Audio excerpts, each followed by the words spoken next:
This place is the main image you'll see on brochures all throughout Guilin. And from the right angle, the hill really does look like an elephant drinking from the Lee River. The name's not just poetic. Legend says a heavenly war elephant stopped to drink from the river, fell in love with Guilin, and never left. The Jade Emperor struck it down, and the hill marks where it fell, forever frozen mid-sip. Which is honestly a little dark, but also kind of romantic. Here we go. Here we go. Okay, we're starting our hike up Elephant Trunk Hill. And there are some steep steppies. Oh, they are steep. And there's a lot of them. The hike begins with a quick climb up to Elephant Eye Cave, named for the way it sits right where the elephant's eye would be. We're caving. You'd be caving on it. We do cave stuff. As we climbed higher, we spotted the pagoda at the summit, the Samantabhadra Tower. This tower was built in the Ming Dynasty and is named after the Bodhisattva Samantabhadra, a figure associated with Buddhist virtue and practice, which feels appropriate for a hill that requires this much legwork. And at the top, you're supposed to get a panoramic view of Guilin's mountains and winding river, but today we got fog. Now just imagine there wasn't a haze. We'll be honest, the visibility isn't doing it justice, so here's some stock footage to show you what Guilin really looks like. Because on a clear day, Guilin's skyline looks like a painting come to life. Pretty incredible. That's cool. Romance was in the air, enough that on the way down, the rooftops and bridges reminded me of Paris, the original city of love. It kind of reminds me of France. Really? Yeah, the river and the bridge. Huh. Going through the city. I kind of know what you mean. And as fate would have it, our next destination couldn't have been any more on theme. Felt like a setup. And we gotta go to the Island of Love. Of course we do. That's why we're here, first and foremost. The Island of Love, or Love Island, is a man-made island that became a popular place for couples to come get a vantage point of Elephant Trunk Hill. That's Love Island over there. I can't wait to be in love on Love Island. That's gonna be crazy. It became such a well-known date spot that the city eventually leaned in and decorated it with love statues. Okay, first things first.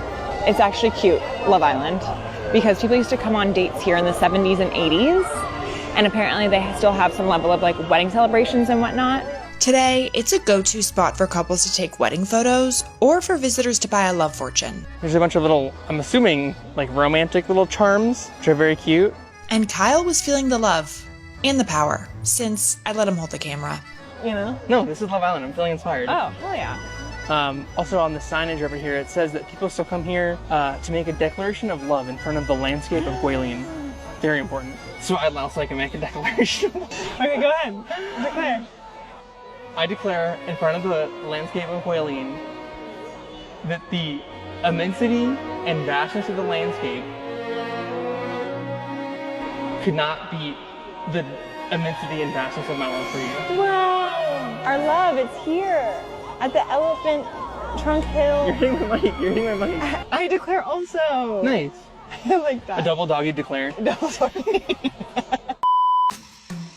With the obligatory montage out of the way, we made our way to the next romantic spot on our list. These are the sun and moon pagodas during the day. Beautiful. The Sun and Moon Pagodas are reconstructions of a pair that once stood here during the Tang Dynasty. Rebuilt in 2001, they symbolize the eternal balance of opposites. Sun and moon, yin and yang, dark and light.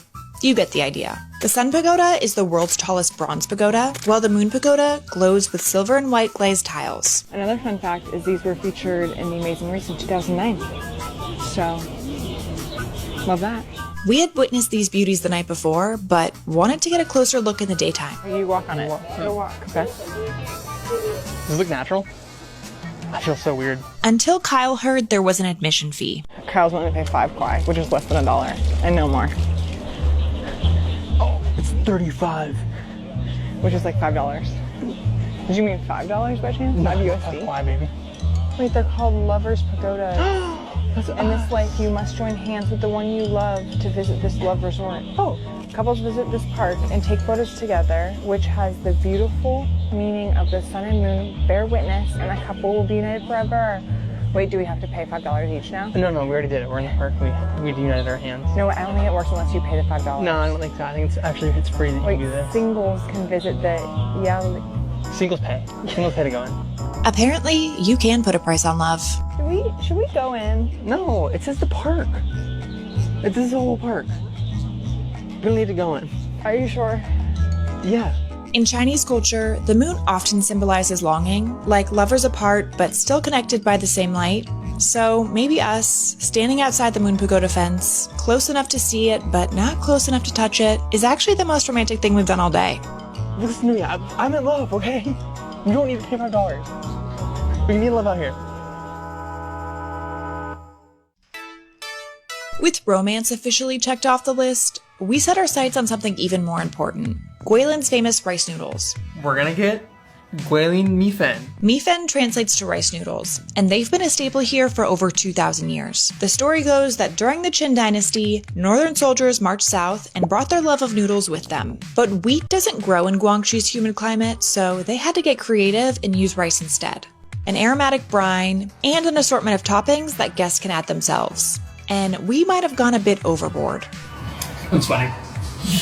And then the shop owner's friends immediately came after us and was checking out our bowls to see if we did it right.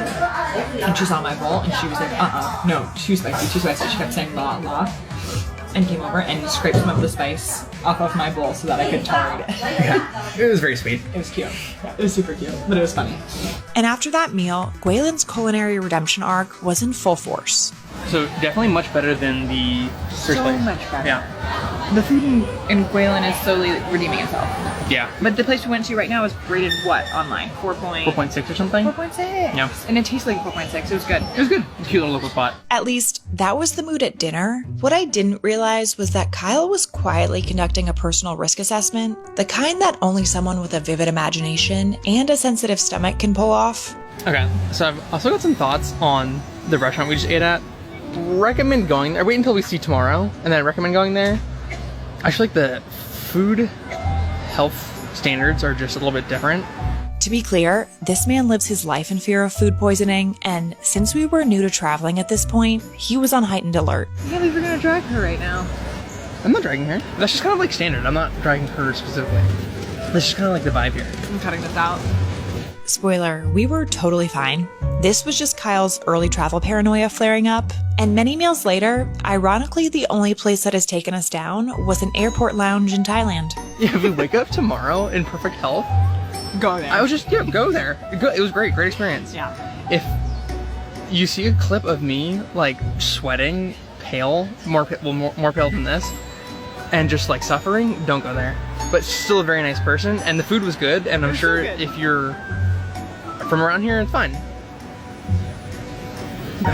I'm not from around here, so we'll see what happens. Even with Kyle still quietly monitoring his internal organs, Guilin seemed determined to keep the good vibes going. A man waved us over as we walked past his shop. Kyle told him we didn't speak Chinese, and next thing we knew, he was generously giving us a full tour of his shop. Laminator. Ah! Oh, yeah. Printing. Yeah. Printing. Cool. Oh, copy, yeah. And right next door, we found our perfect version of a nightcap, $1 ice cream. We grabbed a few at random, a green tea popsicle, some chocolate squares, and something that looked like a dinner roll stuffed with ice cream. Yeah. Wow. It was like bread, right? It's bread. It's like sourdough. And kind of stale too. Mm-hmm. Not bad though. It wasn't fancy, just us, some traffic, Sorry. Just got honked at. and some melting ice cream. So is Guilin the most romantic city in China? It's hard to say, but sometimes it's just getting lost in a city with the person you love, and realizing the adventure itself is kind of the romance. And as for Kyle's lingering food poisoning concerns, he had something to say about that the next morning. I'd like to make an official apology video. We didn't have food poisoning at all. We slept fine with no problems at all. There we go. Didn't even hurt. Not even a little bit. It was perfect. So you know what? Whatever they're doing in that kitchen, everything's fine. They're very nice people. People. Very nice people. Very good food. And safe.